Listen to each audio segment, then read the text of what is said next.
Well, thanks for joining us. I'm Andy. I'm Vincent, and we're not doing our usual argument over a couple of competing items now.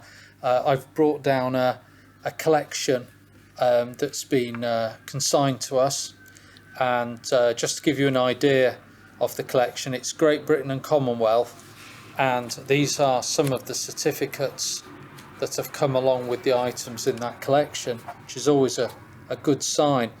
We're not going to go through the whole thing because it would take too long, but there's quite a nice section of early Great Britain line engraved stamps, and I thought we'd stick the collection under the camera and just turn the pages and talk about what we see, because it looks really quite interesting. So we'll move over to the camera to have a look. So we've got a page of penny blacks here, and not just any penny blacks. You find this stuff tucked away in the specialised catalogue.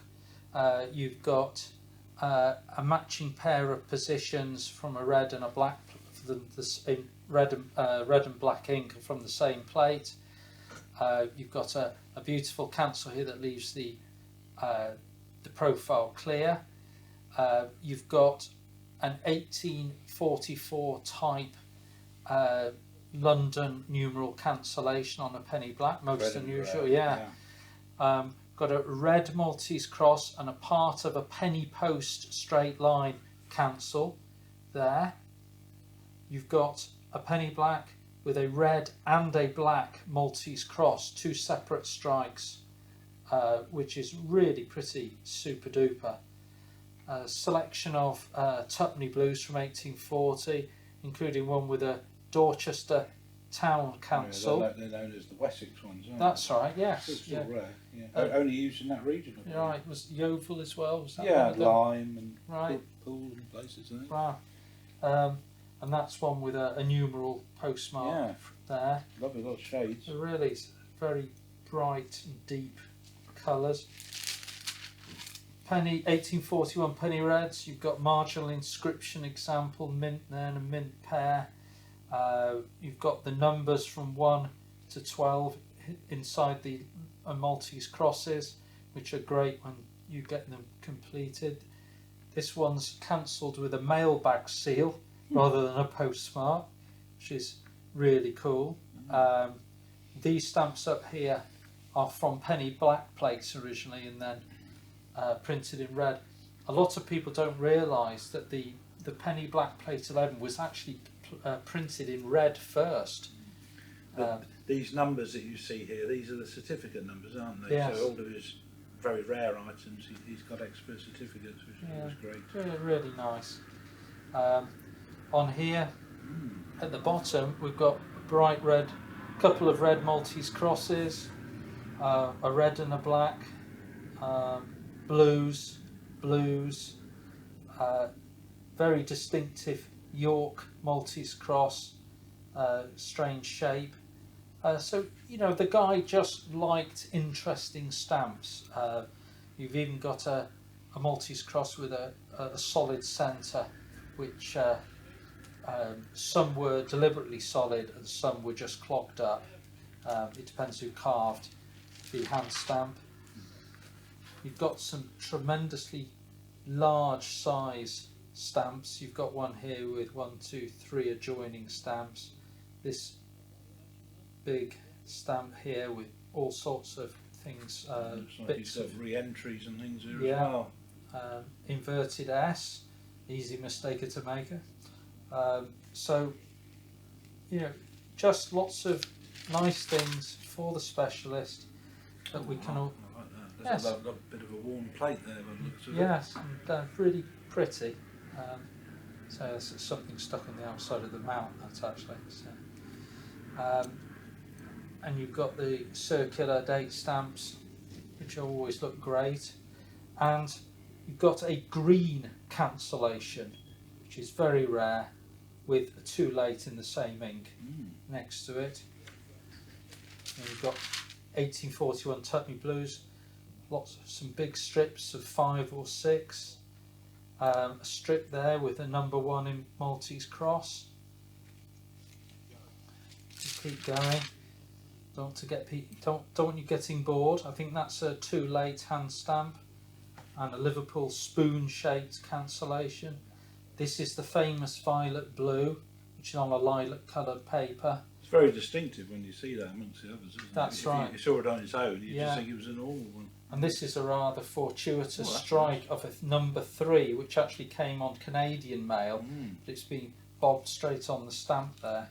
Now that looks terrific.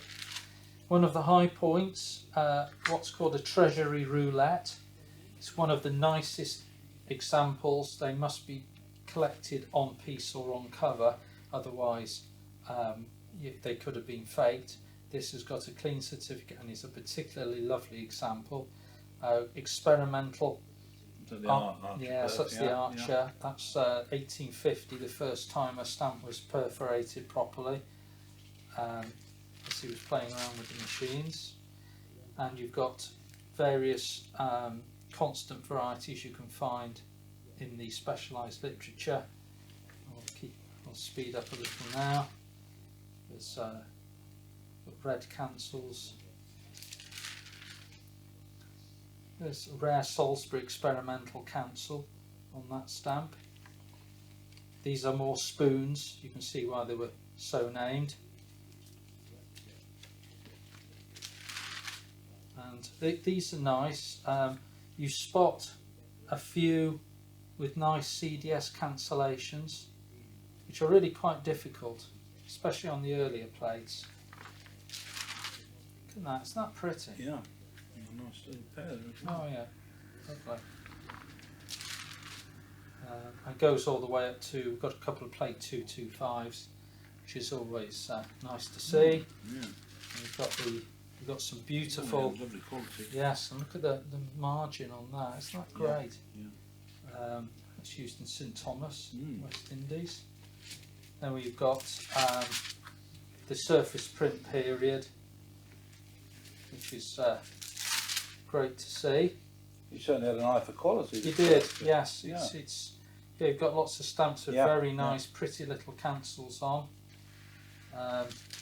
You've got, is that a cobalt? I'm not sure. Could be. In fact, he's got a certificate for it. So that's a stamp that often. Oh, Tampany. Yeah. Oh, no, sorry, no, it's 2 the shilling. 2 shilling brown. And then you've got the 5 bobs, 10 bobs, pounds. Plate 4. And you've got plate 4, which is watermark anchor. Oh, we've just homed in on that. It's a lovely St Marlowe Yes, French council. yeah, French council. So lots of just interesting bits and bobs, very scarce things.